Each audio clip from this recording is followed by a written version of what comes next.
साथीहरु वेलकम छ मेरो मिनी ब्लगमा है। आज चाहिँ बिहानदेखि नै हामीले ड्याङ लगाइरहेको थियौँ मकैमा है।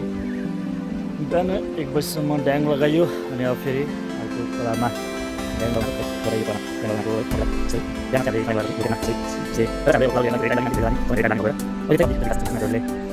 अहिले चाहिँ यसले आउँदाखेरि चाहिँ सजिलो हुने छिटो हुने यसलाई चलाउन चाहिँ 2 जना चाहिने रहेछ है साथीहरु। अब हामी चाहिँ दाजुभाइ भएर लगाउन थालेको ड्याङ अब लाग्यो।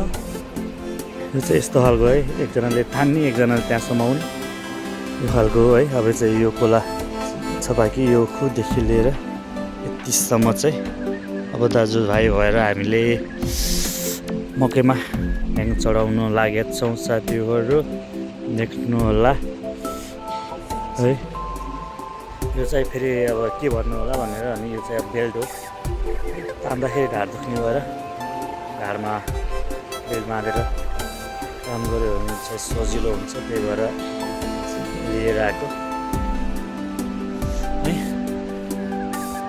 अनि यो चाहिँ मेरो गाउँ है साथीहरू, हामी चाहिँ गाउँबाट अलिकति टाढा छौँ, गाउँ चाहिँ नजिकै छ है। बिहान चाहिँ हामीले यतिमा ड्याङ लगाएको थियौँ। अब चाहिँ यो खोलामा ड्याङ लगाउन बाँकी हो, बेलुकासम्ममा सकिन्छ होला साथीहरू ड्याङ लगाएर है। यतापट्टि देख्न सक्नुहुन्छ उखुबारी छ पुरै, यो चाहिँ हाम्रो घरबाट आउने बाटो सिधा।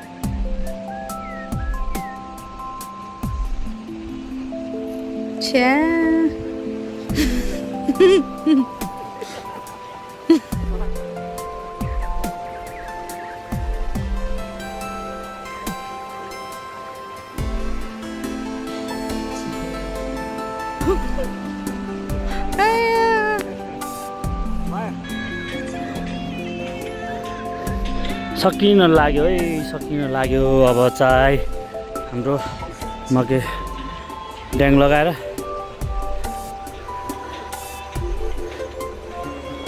साथीहरू ल हामीले ड्याङ लगाएर पनि सिधायो र हामी चाहिँ अब घर जाँदैछौँ सबैजना है।